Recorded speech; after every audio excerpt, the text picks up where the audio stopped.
awal waktu subuh ya, mulai waktu fajar shodiq sudah keluar, itu adalah waktu paling utama bagi sholat subuh.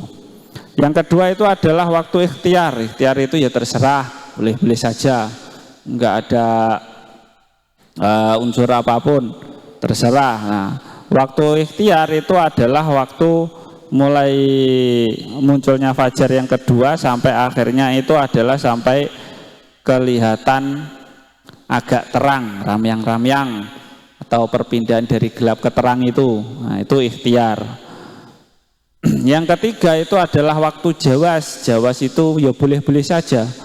Nah, dengan hal ini Kyai Musonef memberikan isyarah jawas itu kalau jawas dengan hukum makro itu adalah mulai sampai mulai terbitnya matahari, itu ya boleh tapi makro. Yang keempat boleh tanpa makro itu adalah sampai warna sekitar itu agak kemerah-merahan, itu waktu di pagi hari agak kemerah-merahan, itu kita sholat subuh ya boleh, dan itu tanpa makruh. Yang kelima adalah waktu tahrim haram, itu adalah waktu yang mana ketika kita sholat waktunya itu belum sholatnya belum selesai, waktunya sudah habis, itu waktu tahrim. Jadi kalau kita kaji atau diulangi dari awal, sholat itu patokannya adalah matahari. Jadi kalau waktu duhur kan dari atas, misal matahari berada di atas, nah agak condong sedikit, nah itu adalah masuk waktu duhur. Sudah di pertengahan, jadi matahari semisal muncul sudah di pertengahan, nah itu belum duhur, agak condong ke sedikit, nah itu masuk waktu duhur. Terus masuk waktu asar, nah, ketika bayang-bayang sesuatu menyamai benda tersebut, nah itu masuk waktu asar. Asar selesai, nah mataharinya itu berada di mulai menyentuh permukaan tanah. Nah, semisal ini permukaan tanah, ini mataharinya sudah mulai menyentuh, nah, kan gitu. Nah, terus sampai selesai seret, nah, mataharinya habis, berarti waktu maghrib habis. Kalau mega merahnya itu sudah habis. Nah, ketika sudah habis sama sekali mataharinya, masuk waktu isya. Nah, sampai keluar lagi di waktu subuh. Lah mau waktu subuh matahari belum muncul, kan sinarnya itu sudah ada. Lah itu fajar shodiqnya itu. Nah, sampai ketika matahari sudah keluar, kan gitu. Kalau mataharinya sudah keluar, itu nanti sudah habis waktu subuh. Jadi kalau hitungan patokan kita itu ya seperti itu. Tapi ketika kita melihat langsung mataharinya itu kan tidak mungkin, atau sangat sulit sekali kan. Nah, makanya kita melihatnya itu pakai tanda-tandanya. Kalau duhur ya berarti kalau sudah kelihatan sedikit bayang-bayang. Asar ketika bayang-bayang itu menyamainya. Kalau maghrib ketika matahari agak ramyang-ramyang, sudah mulai terbenam di permukaan gitu. Nah, ketika isya berarti kita lihatnya sudah hilang semua ciri-ciri siang hari. Maksudnya warna merahnya itu sudah hilang, berarti kita masuk waktu isya. Ketika waktu subuh berarti sebelum terbit matahari dengan tanda-tanda munculnya fajar shodiq, fajar yang atau cahayanya itu menyebar ke arah segala penjuru. Nah, itu adalah sekilas sedikit tentang waktu-waktu sholat. Kalau sekarang kan sudah enak, ada HP, ada jam waktu sholat, nah gitu.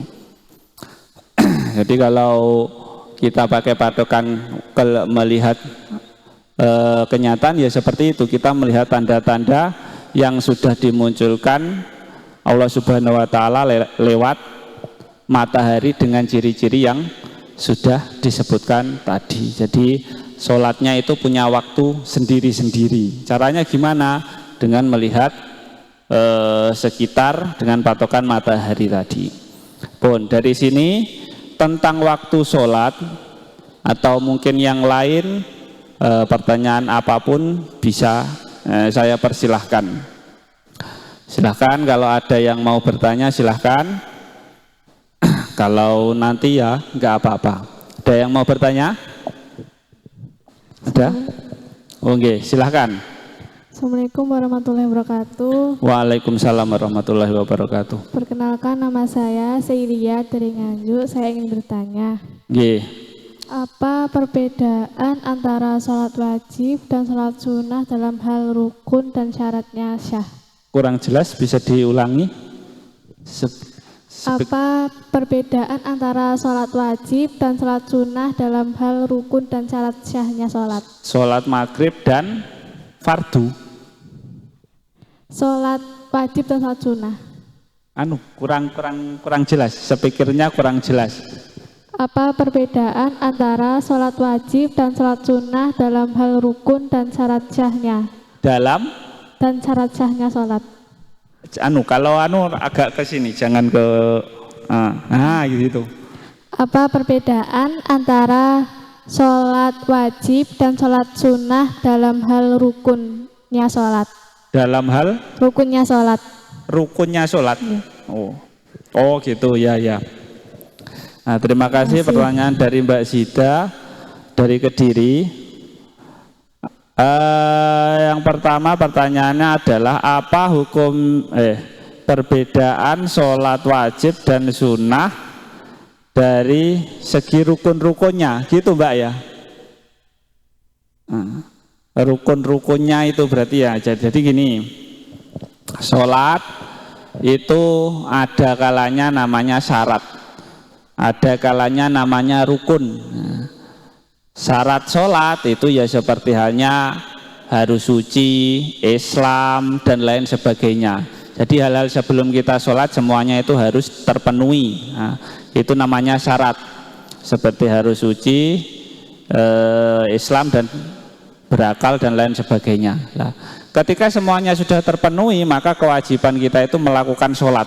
Nah, dalam melakukan sholat, kegiatan-kegiatan di dalamnya itu adalah namanya rukun, seperti takbir, maca Fatihah, tahiyat, dan lain sebagainya.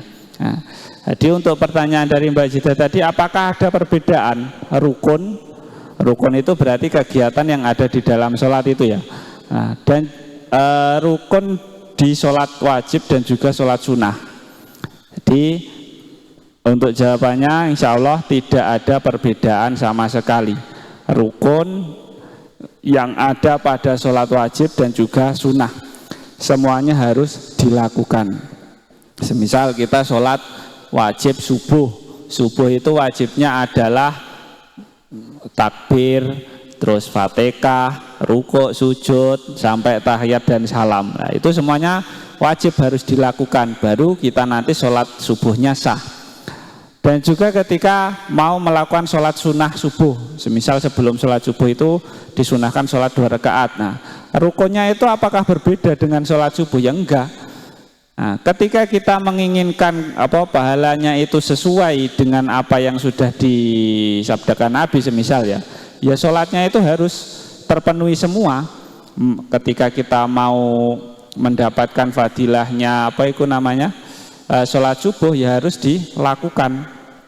Misal takbir, terus baca Fatihah, dan juga baca tahiyat sampai dan lain sebagainya. Nah, ketika kita sudah tahu mengenai hukum-hukumnya, hukum-hukum caranya sholat itu seperti ini, nah, terus kita sengaja untuk tidak melakukan. Nah, itu kalau di usul fikih ya bahasanya, itu ada yang namanya ibadah fasid, ibadah yang rusak. Nah, kita sengaja melakukan ibadah yang rusak, nah itu malah haram nanti jatuhnya.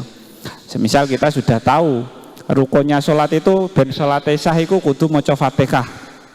Nah, kok kita sengaja mau sholat sunnah nggak membaca Fatihah, maka nanti malah jatuhnya nanti mungkin saja bisa haram. Nah, haram kan dosa. Nah, itu namanya ibadah sengaja melakukan ibadah yang rusak.